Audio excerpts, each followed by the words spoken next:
You know when someone tells you your crosshair placement is bad? How should you improve it? Crosshair placement's goal is to make the shot as close and as easy as possible. But to do so, you need to learn why they moved a certain way. So you can't magically know where to place your crosshair. So you need to learn and remember how people move. Let me show you how to become more aware. First, you need to know the map and you need to be able to visualize the angles that actually exist. It's very important that when you're swinging something or you're holding something, that your crosshair placement is very exact and precise. To know which angles actually exist, that's through repetition and VOD reviewing. You're gonna play, for example, Ascent. You're gonna fight Cat. You're gonna realize that when you're fighting Cat, you're always actually inside of Cat. They're not on the right nor on the left. After you know the map a little, you need to know the common spots where there's the most fights so that you know which direction to look at and where to position yourself for the fights. After you do this step, you should mostly be in areas where fights actually happen and you should be placing your crosshair generally in the area.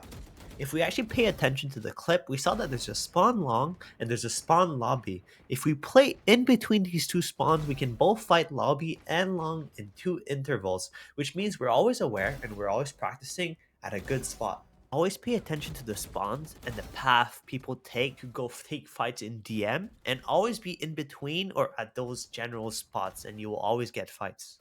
Now, the most important part of this tutorial, you need to be able to predict how that person will move depending on the situation or the area.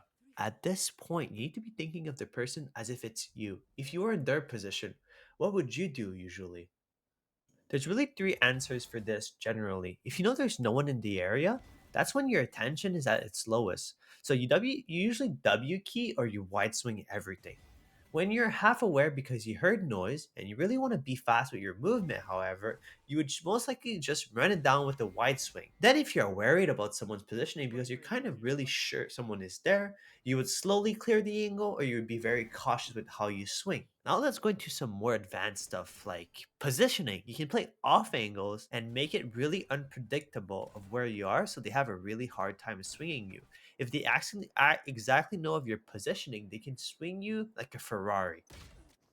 In the clips where the person swung like a Ferrari, they always knew of the opponent's positioning, right?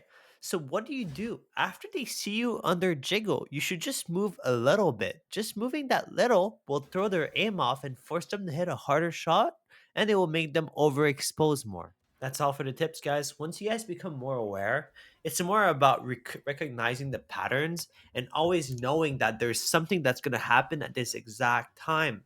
And once you know that something's gonna happen, you need to understand how are they gonna swing me since I know they will swing me.